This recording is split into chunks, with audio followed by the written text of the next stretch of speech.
Metrópole Entrevista. A gente vai conversar agora com Elísio Lopes Júnior. Ele é dramaturgo e roteirista, entre outros assuntos. Vamos falar sobre o lançamento do último livro, além desse atraso no lançamento do filme de Lázaro Ramos. Oi, Elísio. Boa noite. Olá, boa noite. Obrigado pelo convite aí de todos. Obrigada a você por topar conversar aqui com a gente. Elísio, você lançou há pouco tempo, no mês passado, o livro Monocontos, Histórias para Ler e Encenar. Reúne 100 monólogos. Como é que esse livro foi pensado? Conta um pouquinho para a gente, além desse processo de criação do livro, e ele é destinado só para quem já está nos palcos? Boa provocação, boa pergunta. A história desse livro é engraçada, porque a minha arte original, a primeira arte que eu comecei a fazer foi o teatro. Então, eu tenho muitos amigos que são atores, que fazem teatro, e depois eu migrei para a televisão, e agora eu trabalho no cinema. Mas os meus amigos sempre me pediam: Elise, você que escreve, me consegue um monólogo aí para eu fazer uma audição, para fazer um teste. Agora está super na moda as produções de cinema e televisão pedirem um self-tape, que é, na verdade, você se gravar com o próprio celular, dizendo um texto que seja interessante, para que os diretores conheçam o seu trabalho como ator e possam te convidar para fazer alguma participação numa peça, num filme, alguma coisa assim, numa audição de teatro. Então, eu tinha muitos amigos que me pediam monólogos para isso, e eu sempre saía correndo atrás de um, de outro, para poder presenteá-los. Aí eu comecei a pensar, isso pode virar um livro.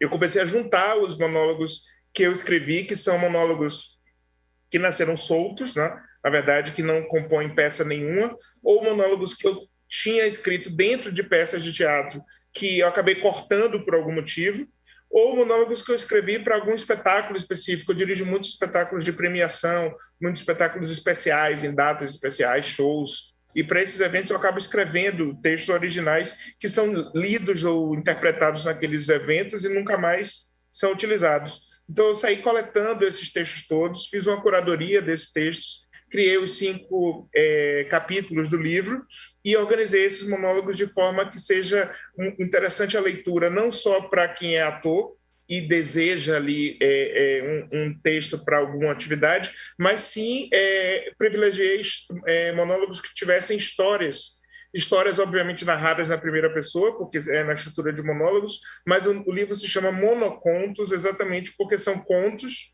narrados na primeira pessoa. Cada página é um personagem vivendo uma situação que tem o seu próprio desfecho. Então, não é um livro especificamente para quem é de teatro, é um livro para quem gosta de boas histórias, e a gente faz uma provocação no início do livro para que o leitor leia o livro em voz alta e experimente se colocar na pele dos personagens que estão no livro. Então, é um grande exercício de humanidade, de diálogo com personagens das mais diversas origens e estilos. Você tem monólogos engraçados, monólogos mais dramáticos, e aí você passeia pelo livro sobre várias temáticas, podendo experimentar esses textos.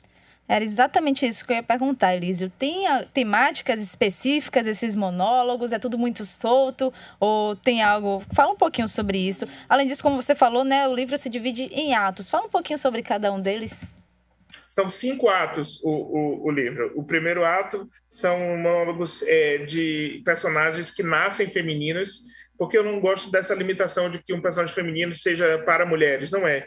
Um personagem feminino pode ser para qualquer gênero, mas os sentimentos e o nascimento daqueles personagens do primeiro capítulo é o nascimento de personagens femininas. No segundo ato do livro, são personagens nascidos masculinos, né, com temas masculinos.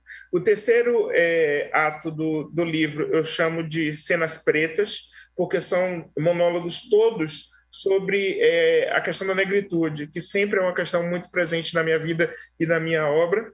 E eu juntei todos os monólogos de personagens reais e ficcionais que falam sobre a questão negra no terceiro ato do livro. O quarto ato é uma peça que se chama Cenas Hospitalares. São monólogos soltos, que todos ambientados no hospital, mas que todos os personagens que estão que aparecem nesse episódio, todos estão indo visitar um paciente que está grave na UTI. Então, isso é o que junta todos os assuntos são aqueles assuntos mórbidos, de humor negro, que sempre surgem nas situações mais macabras, né, da nossa vida. Eles estão reunidos nesse ato do Cenas Hospitalares. E o último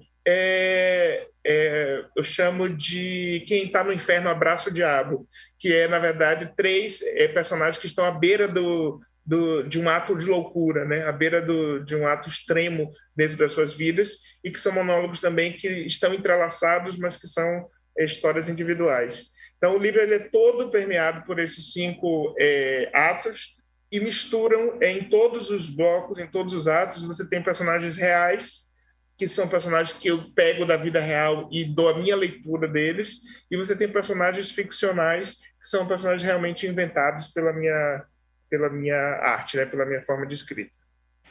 E para os nossos ouvintes te conhecerem um pouco melhor, vamos falar da sua carreira, Elísio. A gente está conversando com Elísio Lopes Júnior. Ele é dramaturgo, roteirista, lançou um livro recentemente.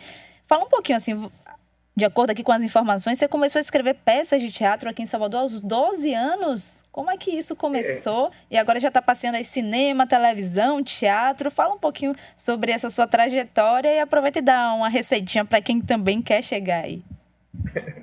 Bom, eu costumo dizer que a Bahia me deu régua e compasso, porque tudo que eu aprendi de arte não foi em lugar nenhum que não na Bahia. Na Bahia eu tive os melhores mestres, e eu aprendi a fazer do que eu vivo hoje, né? Eu comecei muito cedo mesmo, comecei com teatro amador.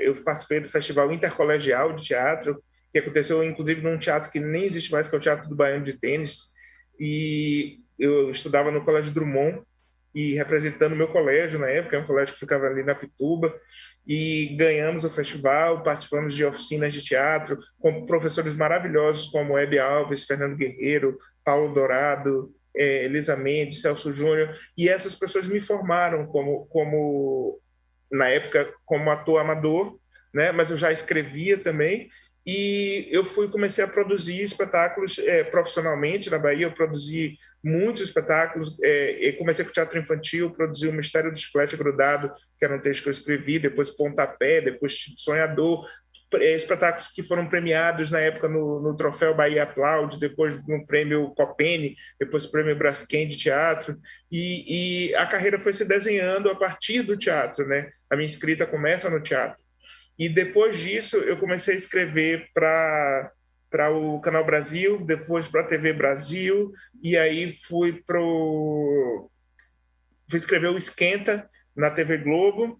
Do Esquenta, eu fui fazer um outro projeto com o Lázaro Ramos, que era o Lazinho com Você, e aí daí eu fui fazendo outros projetos, e aí eu continuo na Globo há 8 anos, escrevendo agora. Eu estou na área de dramaturgia, estou escrevendo umas séries de ficção, e vivendo da escrita, né? Vivendo da minha arte, mas não deixei de fazer teatro. O último espetáculo que eu dirigi foi o musical Dona Ivone Lara. Foi um musical que estreou no Rio de Janeiro, depois foi para São Paulo, e a pandemia, infelizmente, impediu que a gente chegasse à Bahia, mas eu continuo fazendo o teatro como arte principal. Também dirigi muito em Salvador, dirigi muito na área de música. Então, eu dirigi muitos DVDs de artistas baianos. Eu dirigi o primeiro DVD solo de Saulo, dirigi 2 DVDs de Ivete Sangalo, dirigi DVD de Margareth Menezes, dirigi temporadas de espetáculos de Carlinhos Brau, Saraldo Brau, Enxaguada. Tal. Então, eu sempre fiz uma carreira que misturou a escrita com a direção, né? Então, as duas atividades sempre andaram muito juntas. E é disso que eu vivo, e é essa arte que eu aprendi na Bahia, que eu levo para todos os lugares onde eu estou. Hoje eu moro no Rio de Janeiro há 5 anos, mas tudo que eu sei e eu aprendi, eu trouxe dos meus mestres da Bahia, com certeza. Ô, Elísio, massa. Seu sobrenome é trabalho, né, rapaz? Bela Total. Trajetória, bela. Rapaz, falando aqui dos seus trabalhos recentes ainda, você também assina o filme de Lázaro Ramos, dirigido por Lázaro Ramos, Medida Provisória, que tem sido alvo de tretas, assim como Marighella. Foi acusado até recentemente de ter sido censurado, né, pelo atraso que seria aí proposital do lançamento do filme. Você concorda com isso? Como é que você está vendo esses atrasos? A minha parceria com o Lázaro nasce há muitos anos, né? A gente é colega de teatro contemporâneo na Bahia, na época que ele era do Bando Teatro Olodum, eu também estava ali começando teatro, então a gente já fez muitas parcerias juntos. O Medida Provisória é um filme que nasce de uma peça baiana, importante destacar isso. O roteiro do filme é uma adaptação feita da peça Namíbia Não, escrita por Algra Anunciação, que é um autor também da Bahia, e eu, junto com o próprio Lázaro, o Aldrin e o Lusa Silvestre, nós quatro, temos o roteiro do filme, que estreia amanhã no Festival do Rio. Infelizmente, o desejo era fazer uma estreia aberta no Brasil inteiro, para que o público todo pudesse dialogar com o filme. Eu acredito que é um filme que vai provocar o desejo de diálogo, porque ele nasce de inquietações muito comuns à população negra do Brasil.